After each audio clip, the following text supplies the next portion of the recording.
kecuali dalam keadaan suci. Orang libar memahami bukan Al-Quran yang pada saat ini, bukan.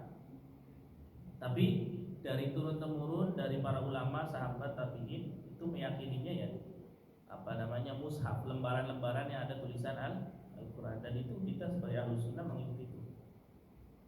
Kemudian ulama di akhir zaman ini berbeda pendapat masalah Quran Android.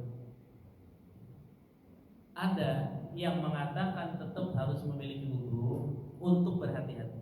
Ada yang mengatakan nggak perlu punya wudu, boleh, karena ini bukan mushaf.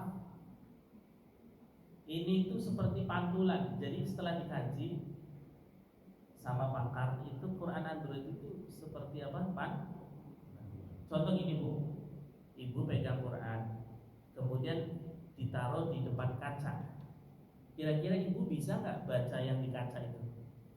Bisa. Ketika Ibu nyentuh kacanya harus nggak punya wudu?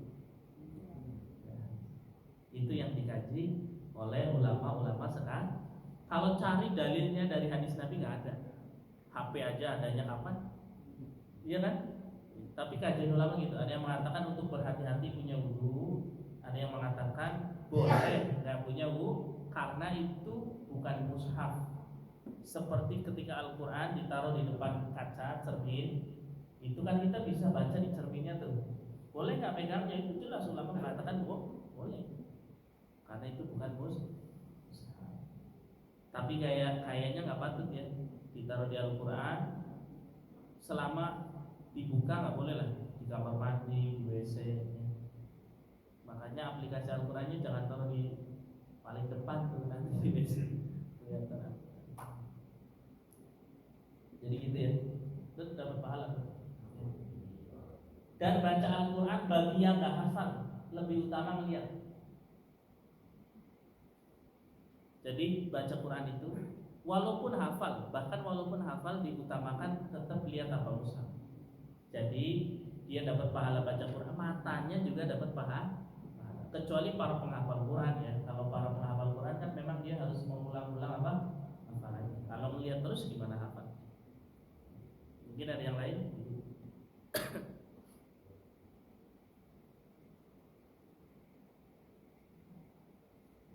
Ini baru membahas tentang membaca ya, belum masuk ke mengamalkan isi kandungan. Siapa Ustaz orang yang paling mengamalkan Al-Quran? Nabi kita, Nabi Muhammad. Bahkan kata Sayyidah Aisyah, kana khuluqul Quran. Akhlak Nabi adalah apa? Jadi Al-Quran berjalan. Tapi ada kisah menarik ini. Dulu saya punya guru, dari umur 7 tahun sudah hafal Quran. Dari umur 7 tahun hafal, di Kudus dulu mondoknya di Mbah Arwan. Hafal Quran. Ketika umur 10 apa 11 itu pernah diundang ceramah. Namanya anak kecil ya, ceramah itu polos, jinjil pemerintah itu bisa.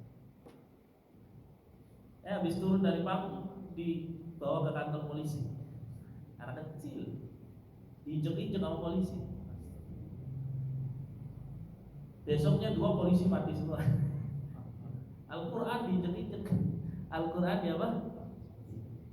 Besoknya apa? Itu polisi meninggal. Namanya profesor Dr. Ki Haji Khotibul. Beliau dari umur 7 tahun. Itu karena apa ya? Qurannya sudah mendarah daging. Makanya kadang orang-orang yang hafal Quran, mereka dengan Al-Quran ya sudah seperti kawan benar ya, karena dianya juga sudah menjadi apa? Al-Quran. Dan itu keistimewaan Al-Quran. Bukan nggak ada, banyak orang yang hafal Quran itu banyak. 30 juz di luar kepala itu banyak. Bukan hal yang aneh bagi warga Indonesia. Ya mungkin bagi orang awam, masa iya sih bisa dihafal? Bisa. Kayak gini aja lah. Ibu hafal nggak suratul Fatihah? Suratul Fatihah berapa ayat? 7. Kira-kira bisa nggak Al-Baqarah 7 ayat hafal? Bisa dong. Kan Al-Fatihah juga 7 ayat bisa. Al-Baqarah 7 ayat bisa.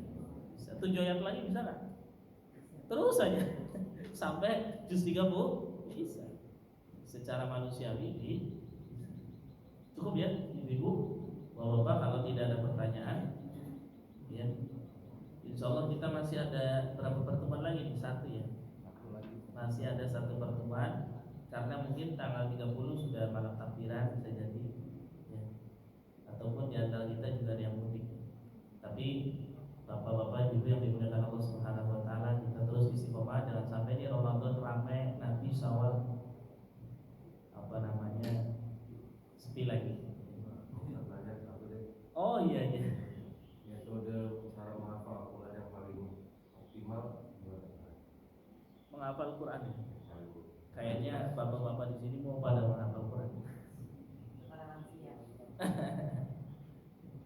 Jadi metode paling enak menghafal Quran, pertama itu diulang-ulang ya. Yang jelas pertama harus diulang-ulang. Dulu diajarin sebelum dihafal diulang dulu, dibaca sampai 10 kali, 100 kali juga boleh. Diulang-ulang. Kemudian baru nanti dihafal per ayat. Dihafal per ayat. Per kalimat bahkan. Misalkan kul huwallahu ahad, kul huwa. Kemudian ditambahin lagi kul huwallahu,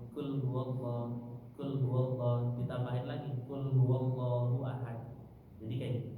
Kemudian menghafalnya kalau bisa di waktu di mana pikiran kita fresh. Jangan ngapal Quran pulang kerja, jangan. Udah sumpah. Kalau bisa nih bangun jam 3 malam itu paling enak. Jam 3 malam.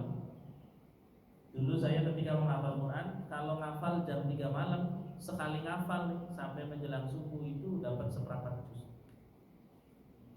Jam 3 malam atau jam 4 lah. Dapat berapa? Seperempat, 5 halaman. Dapat 5 halaman. Nanti sholat duha diulang.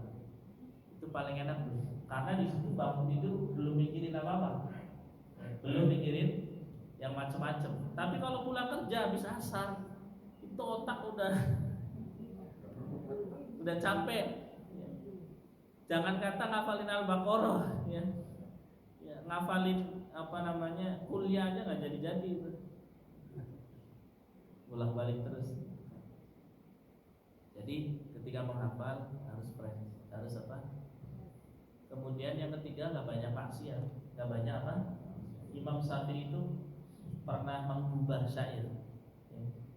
Syakautu ila waqi'i an su'i fa'arsyadani anit tarkil ma'af. Jadi Imam Syafi'i, mohon maaf, beliau cerdasnya luar biasa. Ketika baca kitab itu halaman sebelahnya ditutup, takut hafal. Saking cerdasnya, halaman sebelahnya ditutup. Lah kan langsung hafal enak Ustaz. Iya, tapi kan pemahaman. Jadi ditutup dulu biar satu halaman pertama beliau hafal, kemudian paham betul beserta syarat-syarat. Baru ini yang sebelah ditutup. Kalau enggak nanti ikut hafal Ustaz. Saking cerdasnya banyak. Tapi beliau pernah mengeluh hafalannya lemah kepada gurunya Imam Waqi. Kemudian apa jawaban Imam Waqi? Ya. Maka Imam Waqi memberi nasihat kepada Imam Syafi'i untuk meninggalkan kemaksiatan. Jadi maksiat itu menghambat hafal santri. Maksiatnya ya, misalkan kholi lawan dengan guru ataupun yang lainnya, itu nanti membuat hafalannya nggak jadi. Jadi itu ya. Dan orang yang hafal Quran ya jaminannya luar biasa ya, jasadnya dijaga. Jangankan hafal Quran, kita tiap hari baca Quran aja, istiqomah baca Quran, insya Allah jasad kita dijaga oleh Allah Subhanahu.